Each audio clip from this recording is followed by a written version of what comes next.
Morning. Oh, thank you. And sorry, just before I start, can I just announce for anybody who's joining us from elsewhere, the code is on this slide, 825419.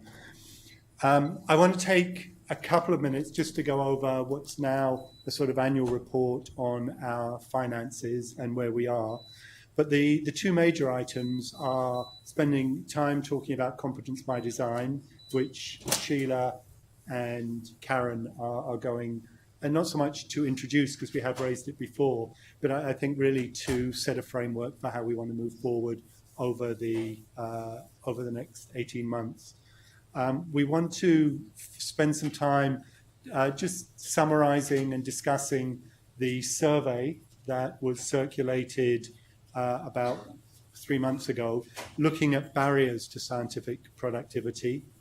And finally, I'll say just a few words about our strategic plan, which was circulated yesterday. Not going to go into it in a lot of detail, but really just to introduce it and talk a little bit about the process.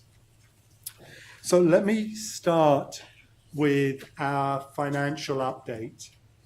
And this is an attempt just to portray where our finances were at the end of the last fiscal year, what we project for this year, which is 2017-18, and what we're looking at for 2018-19.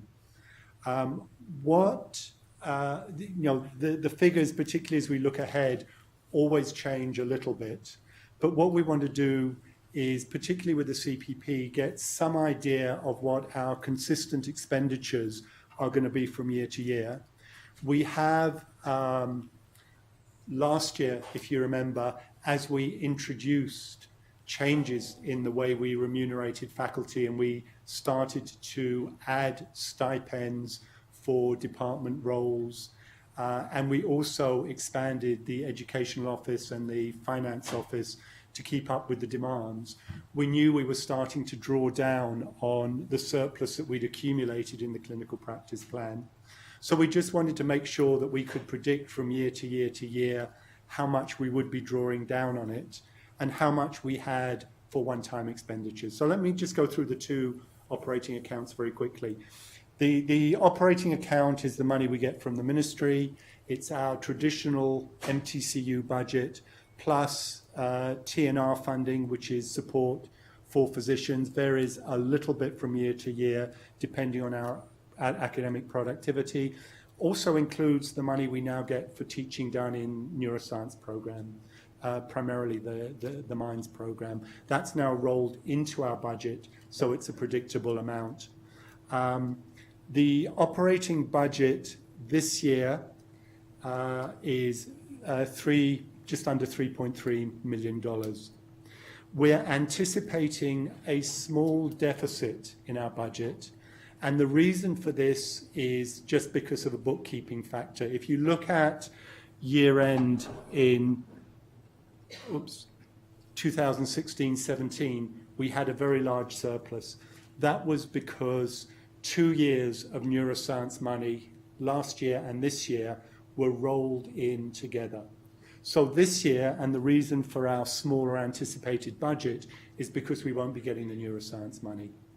And that's why effectively we can say we have a structural deficit in our budget of $93,000 without the neuroscience funding.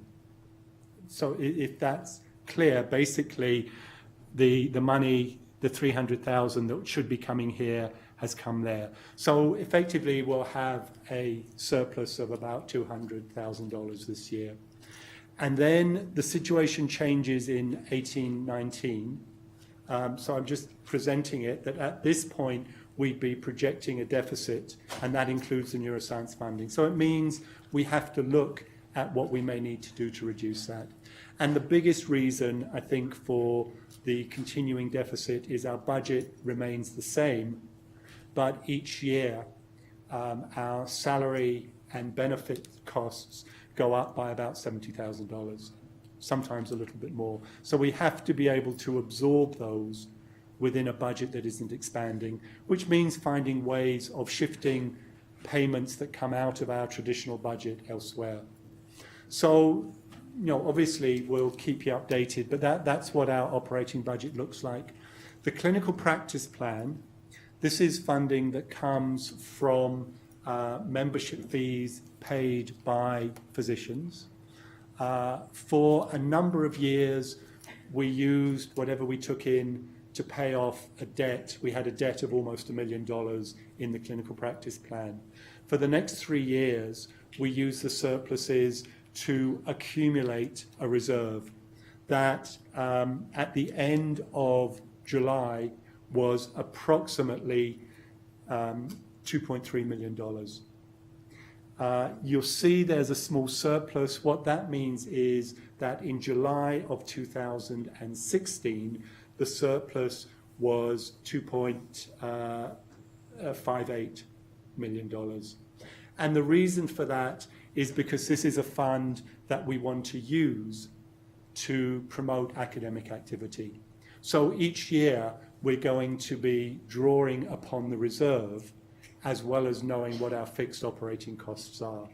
And that's why you'll see the amount of the reserve going down by year to year, from year to year. So it looks as though each year we have a surplus, a deficit in red. But basically what it means is we're drawing on the reserve to support a variety of academic activities. That means that as we look ahead, at the end of 2019, we'll still have $1.8 million in our reserve. We want to make sure that we're not going to burn through that too quickly. And that's the reason, I think, for coming up with this stable budget. But it also means that there may be additional one-time expenditures that we can take from the money that we know we have in reserve or predicted at the end of the year. We have been able, because of the size of the reserve, to maintain the 10% reduction in membership fees for physicians to the fund, and we're looking at other ideas for ways in which we can use these resources. The clinical practice plan working group met yesterday and will continue to oversee expenditures. But just to give you one idea that we're thinking about is whether we can create an innovation fund, similar to the one that's available through the AFP for physicians, but it's for physicians only. Small amounts of money to promote, development of clinical or educational skills, small research projects. Can we also open this up to people, PhD scientists and others who aren't eligible to receive money from the AFP funding? So that's what our budget situation is at the moment. We also have reserves in other accounts, but again, just want to keep you up to date with that, and we will be posting on the website a more detailed account of the CPP funds. We'll be working out how we do that over the next month or two. Any questions about the budget or the funding situation? Okay, so bottom line is we're doing well, but we know, 2 years from now, we need to start planning for 2 years from now. So my thanks to Alicia and to Sid, to Jennifer and to Sherry for all their work in getting this done. There was an enormous amount of work needed to tidy it up. So I'm going to hand over to Sheila and Karen to talk about competence by design, and this is something that is going to have a major impact on all of us, more or less from now on. So, okay.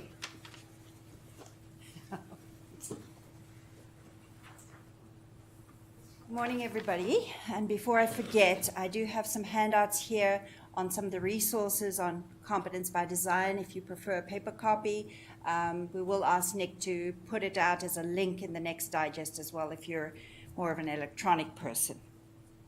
So I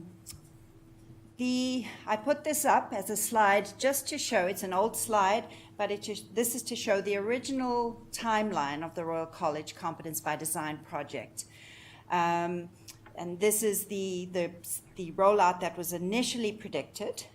The hope was that by this year, all of the CBT outcomes would have been achieved. Of course, that didn't happen, and the timeline has been moved back. So we are psychiatry's cohort 4, and the expectation is that residents entering July 1st, 2019 will be part of cohort 4. And for our 3 subspecialties, we'll be cohort 5, July 1st, 2020. There is talk at the college that may be pushed forward as well, but for now, that's what we're planning for. Just to bring everybody up to speed about the difference between the previous traditional model of education and the competency-based. So this is the fundamental difference, is that in the old model, curriculum drove the objectives and the assessment tool, and that's been turned around where health needs, health systems, patients at the start drive the needs to determine which competencies and which outcomes we expect of our learners, and in turn that drives curriculum and assessment methods. So here are some key concepts of CBME, and you'll hear lots about this, and there will be a lot of faculty development over the next year to 18 months. But here are some key concepts to keep in mind. That time is variable. So our traditional PGY 1 to 5 year of residency, with everybody doing block rotations of 3 or 6 months, while we're still going to be keeping a structure of blocks or rotations, more or less, each resident will progress through that at their own rate. It will be driven by the residents' abilities and outcomes, and hopefully our assessment methods will be authentic, and there will be lots of formative evaluation of residents along the way. So a quick glossary of terms, and once again, the resources that are on this link are really excellent, because I think it's like learning a new language. Entrustable professional activities, you're going to hear about that until you're really tired of hearing about it. And really what EPAs are, they're the key tasks of our discipline. So if you think of the life of a psychiatrist, what we each do in our everyday work, those are the EPAs. Whereas milestones, one way to look at it is as building blocks of the EPAs, but milestones refers to the resident. So milestones are an observable marker of a resident's ability. So milestones pertain to the residents, EPAs pertain to the tasks of our discipline. Every resident will require a learning plan. Our PGME office has determined that we'll be calling them education plans, and these will be differentiated from enhanced education plans for residents needing a little bit more help to achieve their milestones, and differentiated yet again from remediation, which is a different category. Every department will need a competence committee, and the competence committee is going to play a fundamental role in the life of a resident, and it will be that committee that determines residents' progress from one stage of training to the next. And we're very pleased to announce that we have a very experienced educator, Joe Ferenz, who described himself, Sheila, if you don't mind, as one of our minions last night at a meeting, okay, who has taken on the chair of the Competence Committee for Psychiatry. And the goal is that the 3 subspecialties, forensics, child and adolescent, and geriatric, will have one competence committee, and the chair of that has yet to be appointed. Academic advisors will be another new role in the department, and every resident, while it's not mandated by the college, it's strongly recommended that every resident will have an academic advisor. It's likely that each advisor will have 2, 3, maybe even 4 residents, and this person will be a coach to help guide the resident, will remain with the resident throughout the 5 years of training, and will be there to guide them through each stage of training. And then there will be a whole suite of assessment forms that look a little different. It's important to remember that for a number of years, we're going to have two different cohorts of residents. So we're still going to have residents in the current system where the assessment forms are ITERs, and at the same time, the new residents coming on board may have some ITER-like assessment forms, but they're going to be the whole suite of new forms determined by the college. And I can see Monica sinking into her seat at the enormity of this, of having to sort of administer and implement all of this. And this is how, just a simplistic version of how the decision making will happen. A determination will be made if the resident has successfully completed their EPA and are able to move on to the next EPA, and if not, to break it down into the different components of the EPA and see what needs to be addressed to help them progress. So we have to some extent get rid of the idea of PGY 1, 2, 3, 4, 5, and really think of everything in the 4 stages of training, which will apply to every residency program, whether it's a 5-year program or a 1-year program. There's the transition to the discipline, the foundations of the discipline, the core of the discipline, and the transition to practice. And while it hasn't yet been decided, the supposition is that the final Royal College certification exam is going to likely occur somewhere towards the end of the core of the discipline, so that that last year of training, or maybe not a year, the last stage of training is really going to be focused truly on junior attending skills, on transitioning from a learner into somebody with autonomy. So the EPAs will encompass all CanMed's roles and all of the core work related to our discipline. They will hopefully be developmentally progressive and aligned with the stage of training. And hopefully for supervisors, the EPAs are going to provide explicit learning direction and also, of course, for the residents. So the Royal College has had our first workshop for psychiatry, and Sheila and I were both there. These are example draft EPAs for each stage of training. I'm not going to read them out, but perhaps you can look to get an idea of the sort of level of sophistication that is supposedly progressive throughout the 4 stages of training. So really, in the beginning, if you think of the transition to discipline, it's something that you would expect a little bit beyond the stage of a clinical clerk in psychiatry for that. And the transition to the discipline may last only a few weeks or maybe a couple of months. It certainly will not be a year. And the foundations will probably be more or less a year, or perhaps just under a year, with more basic or foundational skills. The core of the discipline is going to be the meat and the bulk of the training program, and really will require a degree of sophistication in integrating many of the skills that the resident has acquired over the last few years.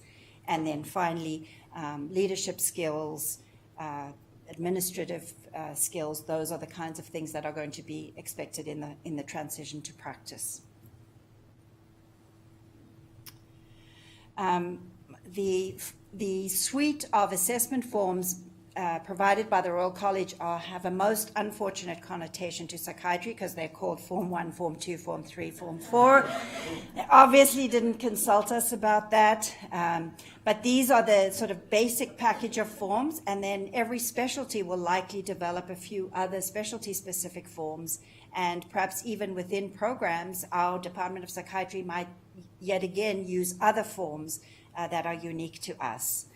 But basically, the Form 1 is the most important one because we are going to be spending most of training on the EPAs, and you'll be introduced to entrustment scales. And then Form 2, we won't use much except possibly for ECT because that really is a focus on procedures. Form 3 will be the interprofessional evaluation forms and forms that we use for our patients to solicit feedback for residents. And then finally, there will be a form that will have a focus on narrative. So the Competence Committee, which is looming large, and this you'll see has implications for the department in terms of resources. The Competence Committee will be a subcommittee of the Residency Training Committee. The recommended number of members is 3 to 10, including the program director. And it is also advised, although not mandated, that there is at least one person from outside of the program. So perhaps somebody from a different professional background, or somebody who has a specific training in education from another program even. The decision-making process will be structured. The committee will have to meet at least 4 times a year, and each member of the committee will be assigned to be a reviewer for a number of resident files and will present in much the same way as our promotion and tenure committee works now, collapse all of the documentation and data of an individual's performance and present it at the meeting. Each resident who is being presented, the academic advisor, may also appear at the committee as an invited guest. So for those of you who are clinical supervisors, it really is a mind shift, and you will hear us saying this over and over again. As the supervisor right now, we make the determination of whether or not our residents are ready to progress to the next stage of training. That will not happen in the competence-based model. Really, what you will be doing is observing and coaching the resident through a series of EPAs, providing feedback regularly, meaningful feedback, so that the resident can make meaningful change, and you will not have a role in deciding this resident is ready to progress or not. And in fact, that is felt to be very constructive for the resident-supervisor relationship, because it can be a more free relationship, rather, where the scrutiny is not felt to be as intimidating, and it's really meant to be a summative and constructive experience for the resident. It is important, as we focus on where is feedback to change and improve, that we also specifically remember very explicitly to praise the residents and reinforce some of the things that they are doing excellently. I think that's been a little lost in this new movement.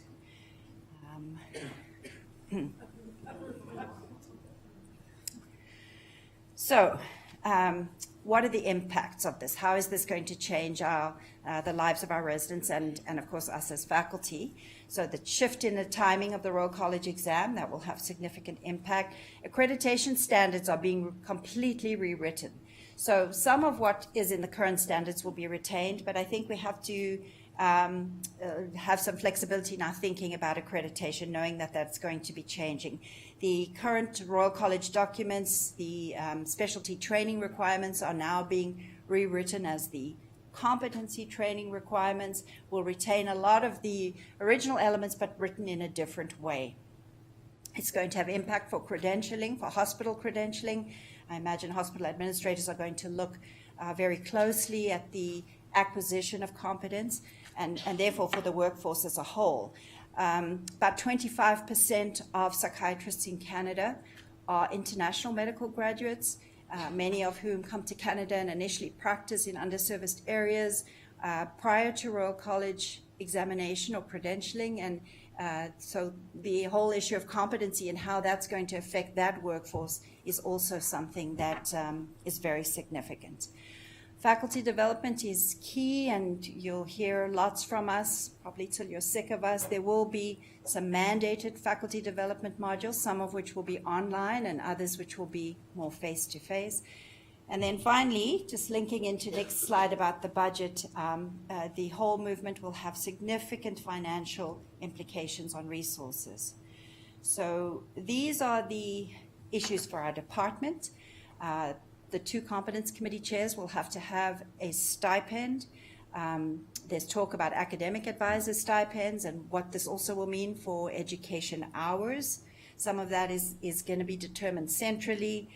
The stipends will be determined internally. It will affect policies, administrative support. None of this can happen without strong administrative leadership and support. There's going to be a tremendous amount of tracking of data points for each resident, and that has to be done accurately and competently. will strain our resources, and so we will have to have both more resources administratively and rearrangement of resources.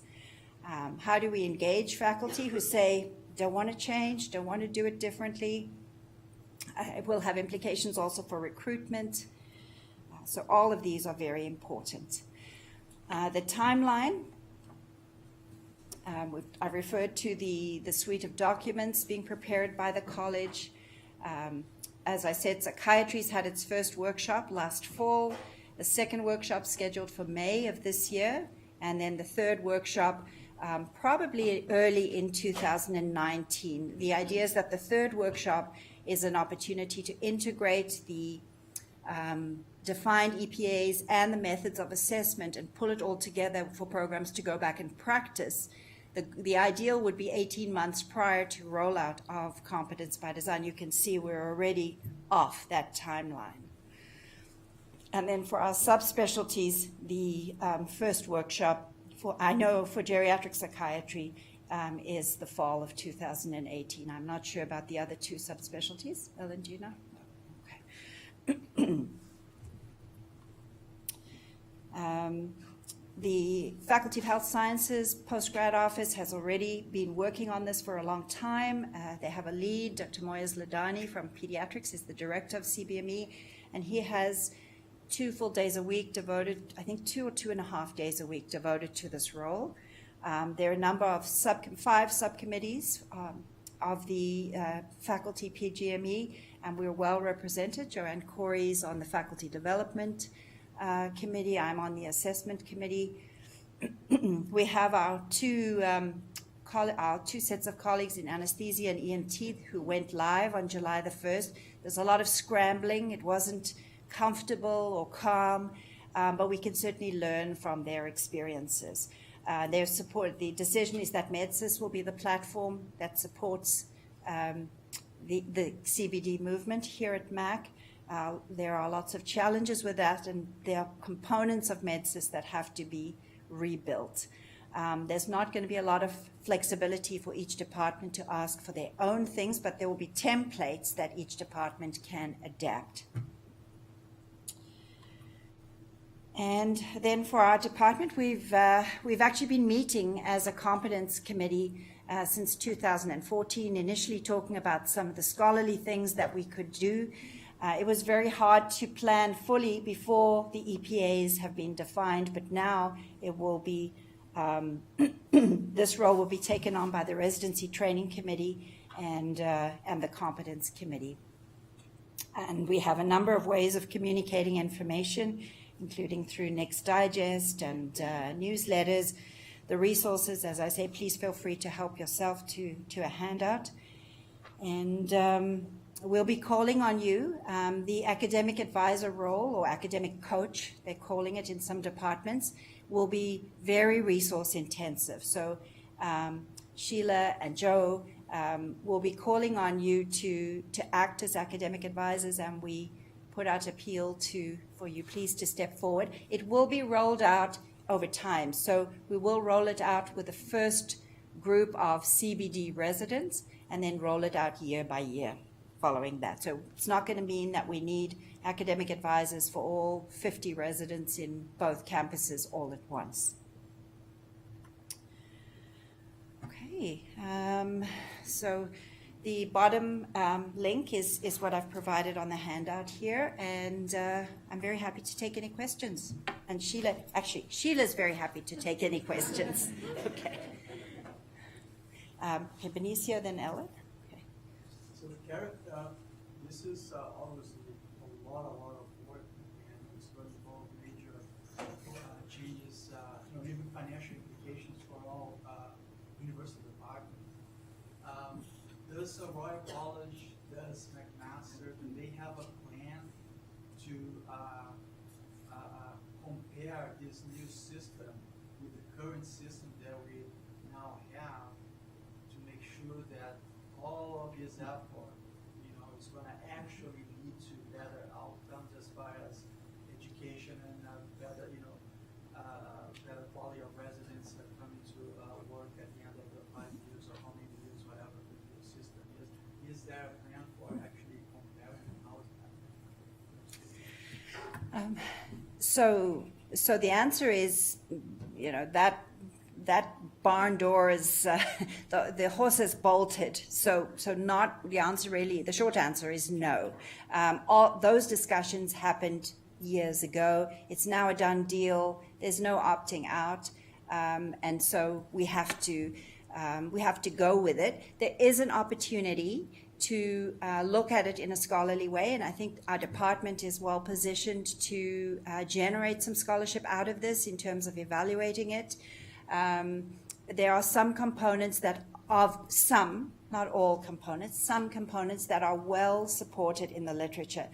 Joe and I were at a journal club last night on competence committee presented by a group of education scientists, and there's fairly compelling evidence that group decision making is much more effective than individual decision making with respect to progress and advancement of the resident. So the whole concept of a competence committee, a committee of individuals making decisions on progress, there is good support for that in the literature. Sheila, did you want to add? So Benicio, I think you have asked the question that many individuals who would represent an academic perspective, it's the pink elephant in the room. This is an incredible shift. It's a major national framework shift. And the question is why, and how convinced are we that this is going to collectively produce better physicians and by what indicators? So the answer is no. They said initially, yes, that's going to be part of the rollout. That hasn't turned out to be the case. But I think Karen's comment around being mindful of that question and being gentle but important critics of the movement will be significant opportunities for us from a scholarship perspective if we use our own historical data to follow some of the trajectories. Even at so there's a scholarship committee that's attached to the CPME movement here on the Faculty of Health Sciences, and I'm on that committee. I think there are really important opportunities with big educational data to start looking at that question and to be critical about it. I suppose, you probably can compare, residency teaching 15 years ago with now. Things change and, guidelines change and then evidence of treatments change. So you will have an opportunity of having 5 years of two cohorts running in parallel. I think that would be probably a better way of doing it than putting too much of it perspective. Yeah. It's just a suggestion. Yeah, no, very important, Benicio. I think the emphasis though will be on tweaking the competence model rather than any going back. And the competence model is not new. Other disciplines, pilots, teachers, business has been using aspects of this for years. We come to it late as medical educators, but it's not all okay. So I think there was Ellen and then Flavia. Yeah, so first of all, Karen, thanks very much for presenting this, and thanks to everyone who's worked on this. I just have a comment. There's been good thought about supervisors. As you're a supervisor, you have residents in the old system and the new system coming in. I think it's also important to think about how residents, current residents, are going to need to know about the new system, because in the multi-assessment model, they'll have to assess the early residents, so they'll have to know the system well as well. Did you want to comment? Yeah, it's a really important point, and I think, Ellen, what you're speaking to is the culture of residents' experience, and we've been mindful of the major shifts that will happen, which is really around frequency of assessment and the experience of assessment, and I think we've been mindful of that, just trying to increase the number of assessment points that are currently happening. We now have a ton of data. I don't, for residents in our current iteration, how much more we're going to have or that we're mandated to have. I'm not actually sure of those specifics, but I think from a cultural perspective, we're well situated. I think what Karen's comment is around residents capitulating and understanding residents' fears, and rightly so, around summative versus formative assessment. Where are the critical yes, no points? You pass, you don't pass, you go ahead, you don't go ahead. The transparency about that and the clarity around how those processes happen, I think will be critical for residents to know in the new system. And we're still figuring it out, I think, from a faculty perspective, and once that's known, that will be a really important part of the job, but I agree. And absolutely, just to add to that, there has been a residents' summit that happened a month ago, mostly with residents in the 2 cohorts who have already gone live, but also a wider representation, and exactly some of these concerns that staff don't know, faculty don't know which way to go. I think they've been getting comments like, well, I can either teach you something meaningful or I can sit here and fill out your EPAs. These are some of the comments. And so, we really have to learn, and I think it's going to take a lot of repetition and acclimation. Okay. I think we had Flavio. First, as a comment, I think this is a great opportunity for new faculty like myself to be engaged fully in this new system and be able to add more. So the opportunity is for sure great. The other thing I would like to comment is how would the development of research skills will be contemplated. As we know, very important part is to not only be able to read papers, but to have this culture of research and innovation. And I wonder, where would it fit, and where, like a clinician scientists like me, how much residents will be exposed to this model? Would that be contemplated? So another great question. We didn't show it, but there's the PBN framework that articulates several different goals where sub-skills would fall under, and the EPAs and the milestones for the scholar role will be articulated, and that will certainly have to do with skills within the research domain, quality improvement, and the accreditation standards will still be there, that residents will have a minimum requirement in terms of scholarly abilities. But that's something that we can certainly bring back to Royal College for meeting number 2, is for those that have been to a clinician scientist role, how do we ensure that basic research competencies are reflected in the guideline or in the framework of EPAs and milestones that are literally being developed as we speak. Thank you. Nick is kicking me off the podium, and so, but lots more time for sharing information and for questions. So I just want to thank Karen. I've heard many presentations on competence by design, and that was by far the clearest and the easiest to follow. It is a major change. We're also aware that many of you are still undergoing another change with Dovetail, and we want to make sure that all of that kind of settles before we start to sort of introduce this in a more of a hands-on way. But again, my thanks to Joe for agreeing to take on the key role of chair of the competence committee, and to everybody else who's put an enormous amount of work into this so far. We circulated about 3 months ago a survey on barriers to research within the department, and I'd like to ask Margaret and Michael Amlan to just talk about the findings and their implications.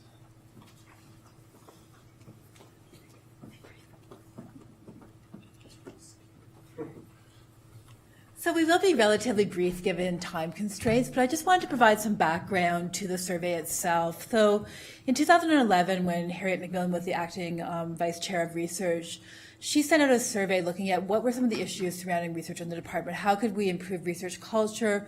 What sort of strategic investments could we make? What sort of resources could we put to bear with research? And we did make a number of changes at the start of Nick's term surrounding this. So, for example, we implemented a full-time position in the research office, which Nicole Sloss executed beautifully, as we all know. As well, we created the Research Advisory Committee to create transparency and allow faculty members to be involved in decision-making around research in the department. And last year, we wanted to look at the success of these initiatives, as well as identify areas that may require further attention. So while we knew we had made progress, we wanted to identify additional areas where we could make more strategic investments and invest additional resources. And we wanted to bring these data back to the department, to the Research Advisory Committee, and to the Executive Committee for discussion, and to look at strategic decisions that we might make around the results of the survey. I'll just preface the results of the survey by saying that the questions were created in consultation with the Research Advisory Committee and the Executive Committee, and we sought broad consultation before we sent the survey out in terms of deciding upon the item. So I'll now turn this over to Michael, who's shown tremendous leadership around the survey. I want to also highlight the role of Alison Kirchhoff, or Alison Boven, who's done a terrific job as well, bringing together and collating the results of the survey. So thank you. So yeah, I want to echo the acknowledgement of Allison's role as well in terms of compiling a lot of this data. So as Margaret mentioned, the survey was developed in the REDCap platform and it was sent out via email to the entire department. Actually, it was the original drafts of the survey were circulated about a year ago. Actually, we didn't really compile all the findings until about 3 months ago. But we've been working on this for just about a year or so. Our response rate was reasonable, but not quite as high as I think we would have liked if we were being honest with ourselves. 88 respondents, a little over half of them were faculty. You'll note the relatively low response rate among the residents, and we think there are some reasons for this, and we're going to target the resident cohort, the residents with a specific survey moving forward. About an even number of PhDs and MDs, and among the learners and the staff, we have representation of master's, bachelor's, and other degrees. Not to be sort of a surprise, the primary institution was here at West 5th, but also on campus and at the Innovation Park. And some of our individuals were people at like Waterloo campus and other regional campuses. So the first few questions were essentially information on how much time people spent on research in their weekly activities, as well as the protected time they have for research.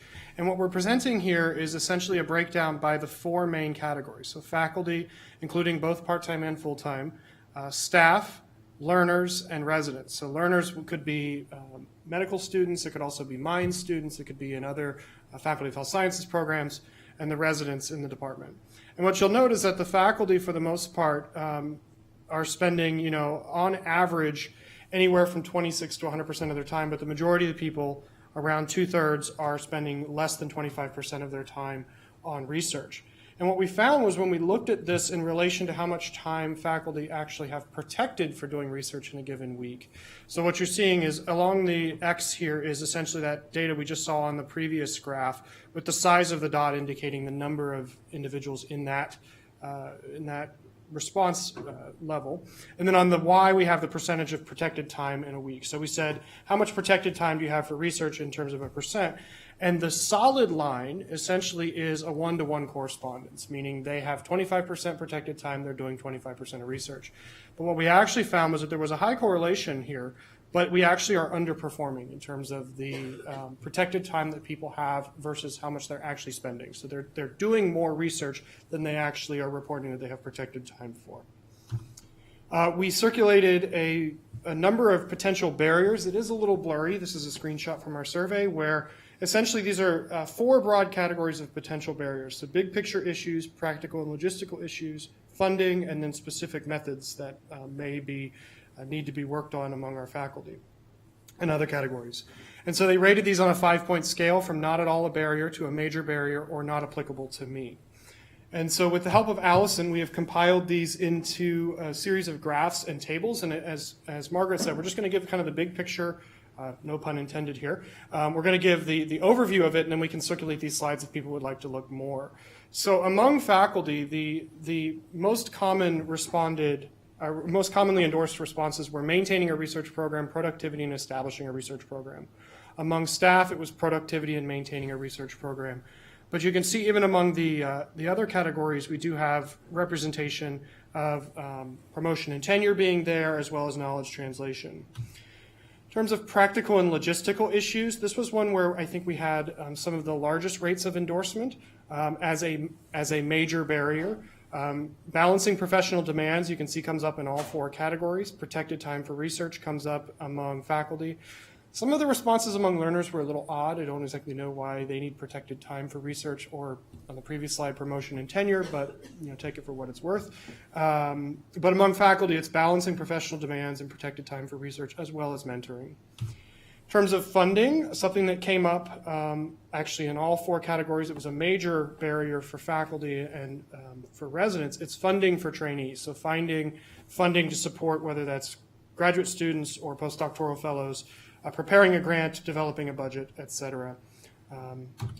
And then specific methodological issues, there's a lot on this graph that we can look at at a later date. But these are specific methodological things, and one thing that's coming up here is specific statistical techniques like meta-analyses, multi-level modeling, qualitative data analysis. So these are things that we can target with very specific workshops. Where we think the real value of the survey was actually we gave people an opportunity to write in barriers that were not as part of the survey. So were there other things that they perceived? And we identified what I believe is 4 categories, if I'm not mistaken. So the first one is career support. So this is lack of funding and protected time, working on time management, low priority placed on research, and clinical duties being emphasized more heavily. The second category is a perceived lack of department support, whether that's a lack of mentorship or a lack of support on the part of department leaders or one's division leaders. Administrative infrastructure support came up quite a bit. This was the idea that I want to do research, but I don't have a full-time research coordinator, or I don't have the resources to do Mosaic or other things that are needed, or even HIREB or maintaining Health Canada compliance. And then student support. So this came up among the learners, but also among the faculty, is how do we connect students that are really eager and motivated to get involved with research? How do we connect them with faculty that are looking to support students in their lab and in their research programs? And then I'm going to turn it back over to Margaret to talk about what we've identified as some strategic priorities from this data. I will also make a comment that we're going to be working with the residency office to develop a survey that is specific for residents. I think one of the pieces of feedback we got at the executive among the residents on that committee were, the questions didn't really apply to me. So we're going to work on developing a survey that's more closely aligned to that. So Margaret? So when we reviewed these results at the Executive and in the Research Advisory Committee, we were able to identify a number of specific domains that we hope to work on in the years ahead. These include changing the research culture, so making research perhaps more valued, more prioritized within both the hospital and the university environment. Providing better linkage, again, between the hospital and the department. So, for example, having a better understanding of what expectations are of the hospital and what expectations are of the department, and bringing those together so people have a better understanding of what's required, and also advocating for our faculty members within the hospital environment. Building research infrastructure, I think, will be important. So we have created the full-time position in the research office, but we want to make some of the tasks that are being performed in and the services that are being offered be perhaps more valuable to faculty members.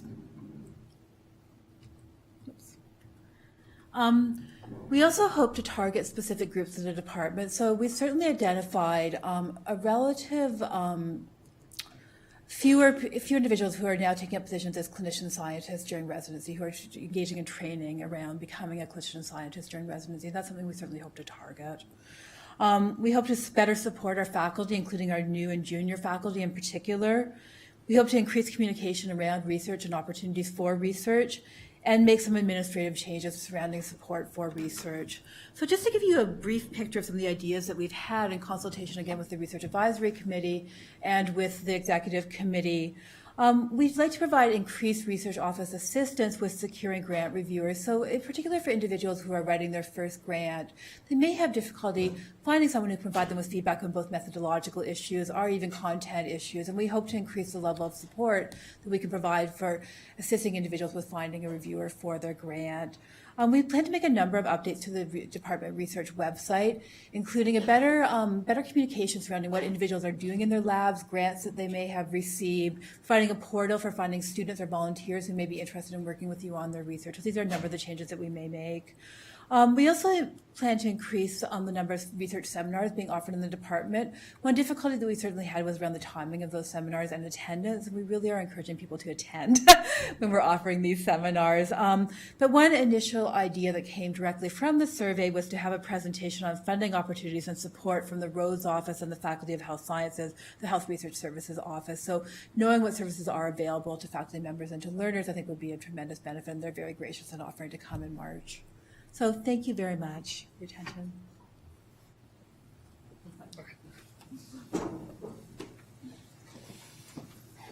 Thanks, Margaret and Michael. It is a very important area. I think the part about changing the culture is one of the most critical pieces, and a lot of what we're talking about we're doing with a fixed pool of resources, but we will circulate the results. We will also follow up and present the plan, and this is under discussion at the executive. What I'd like to do, and I'm just going to take about 5 minutes. Yesterday, we circulated the next draft of Equity, Innovation and Partnership, which we're referring now to as our strategic plan. This builds on the work of the sort of first draft of EIP, oops, spelling mistake. And really the idea is that this sets a plan for us for the next 5 years, and that it will in turn lead to a work plan. So the strategic plan will include 3 things. One is how we fulfill our academic mission. The second will be how we put in place the infrastructure to support us moving forward with our academic priorities. And the third will be how we engage and support our faculty, who are the people who are going to be bringing this to life, our faculty, our staff and our learners. I'm not going to go through this in detail. The document was circulated. Please read it and get any comments back to me. We're going to be discussing it at the executive today. But this is a continuing process. But if you can get any comments back in the next month or so, because I think we want to finalise this within the next 4 weeks and then develop a work plan. And the work plan will have specific 1, 2 and 3 year goals in all of the areas that we're talking about. But just to give you a very high level overview, strategic plan is based on our vision and our mission. These haven't changed, and our common values, of which we identified 3 that really are the ones that are core to our strategic plan. We have identified 5 priority areas for the department. These are, and again, the wording may change a little bit, so we're not locked into anything in particular. But the first is healthy development for children and youth. And this includes the work of the Offord Centre, includes campus mental health, includes McCart, includes a number of initiatives, again, based around one of our 2 current academic centres. The second is preventing and reducing the impact of trauma. And this includes not only trauma amongst military first responders, but also the work of Harriet and Prevail around child maltreatment and intimate partner violence. And again, this is a second emerging focus. The third, and I think this is really one of the most exciting opportunities as we move ahead, is to try and create a centre, and again, whether this is in clinical neuroscience, in computational neuroscience, but an opportunity to bring together all of the neuroscientists, clinical and basic, within the department, with a primary focus on big data, biomarkers, staging, personalized treatment. How can we, and this includes artificial intelligence, machine learning. We've had a number of discussions with the Faculty of Health Sciences and also with St. Joe's. There's a lot of interest, I think, in supporting this, seeing it as a sort of maybe a priority in an area that is a priority for the university. And the discussions have looked at, can we create a sort of formal university centre or institute in this area that will enable us to pull together all our work and move forward. The fourth is excellence in addictions, and that builds on the work of our second centre, the Peter Boris Centre for Addiction Research. And the fifth is something that is sort of in our DNA, which is innovation in education and knowledge sharing. But I think it's both parts, not only around educational methodologies and curricula, but also new ways of translating knowledge to the various communities that we work with. These are 7 emerging areas. So the idea is that we have our priorities that will pull together many of our researchers, may even encompass some of this work. But this also reflects some of the areas where there is interest, where there are opportunities. And again, the document goes into each of these in more detail. I will just highlight one which I think has really emerged as a priority for us over the last year, and that's Indigenous mental health. And as I've said before, I think it is our responsibility as a department to be able to do all we can to sort of further understanding of some of the issues, barriers, and ways in which we can contribute to improving the health of Indigenous communities. We have 4 what we're calling drivers. These are things that run through all of the work that we're doing. So one is a focus on early detection and intervention across the lifespan. The second is knowledge translation and dissemination and influencing health policy. The third is promoting our work, not in a self-aggrandizing way, but just because I think we have an enormous amount to contribute to public debate, to policy, and also to achieve some kind of recognition that can pave the way for future partnerships or learning opportunities. And I think the fourth is the concept of equity. So we've set 3 strategic goals for the next 5 years: implementing our priorities, creating the infrastructure, and finding ways to engage faculty and learners. 4 parts to our infrastructure. And I think the nice thing as we pull the work plan together is some of the disparate work that's been taking place over the last 2 years sort of comes together as a whole, and we can see how the pieces support each other. Many of you responded to the survey that we circulated 2 months ago, just listing some of the areas of activity within the department. They covered some of the areas of academic activity, our priorities, our emerging areas, but also focused on opportunities to contribute to the work around infrastructure and also to contribute to the work around faculty engagement. And once we have the plan, we'll be inviting you to join, the various pieces of work that you volunteered to be a part of. So within the infrastructure, financial plan, human resource plan, review our processes and enhance our communications. And in terms of engagement, to develop a visible calendar, people know where our fixed points are, promote our work, build partnerships, and to design a comprehensive faculty development program, which will include things like our mentoring, our leadership program, and again, lots of other ways of supporting our faculty. We're asking for feedback. We want to finalize the plan over the next month. We also will be establishing an EIP oversight group. One of the big changes in this document from the previous one is we've dropped the concept of strategic directions. They were helpful in moving us to this point, but they'd become a little bit of an artificial construct.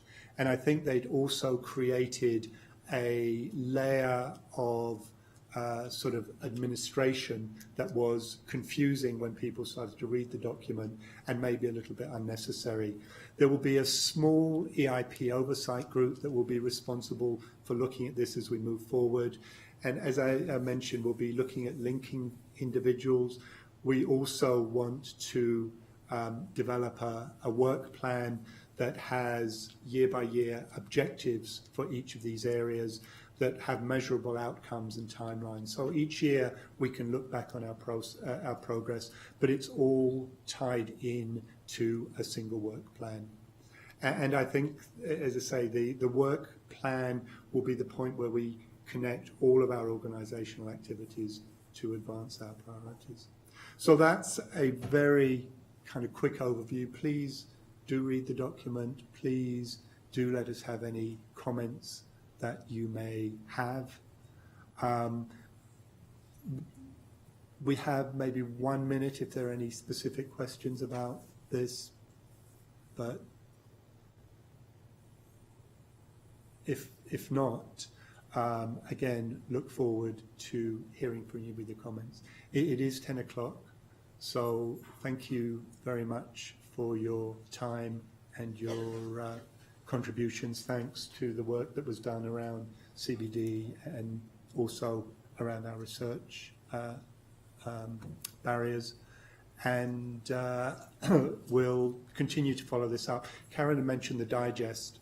We want to produce a much sort of more succinct version of the chair's update that will come out hopefully every couple of weeks. And this will have links for all of the things that we're talking about now. So thank you very much.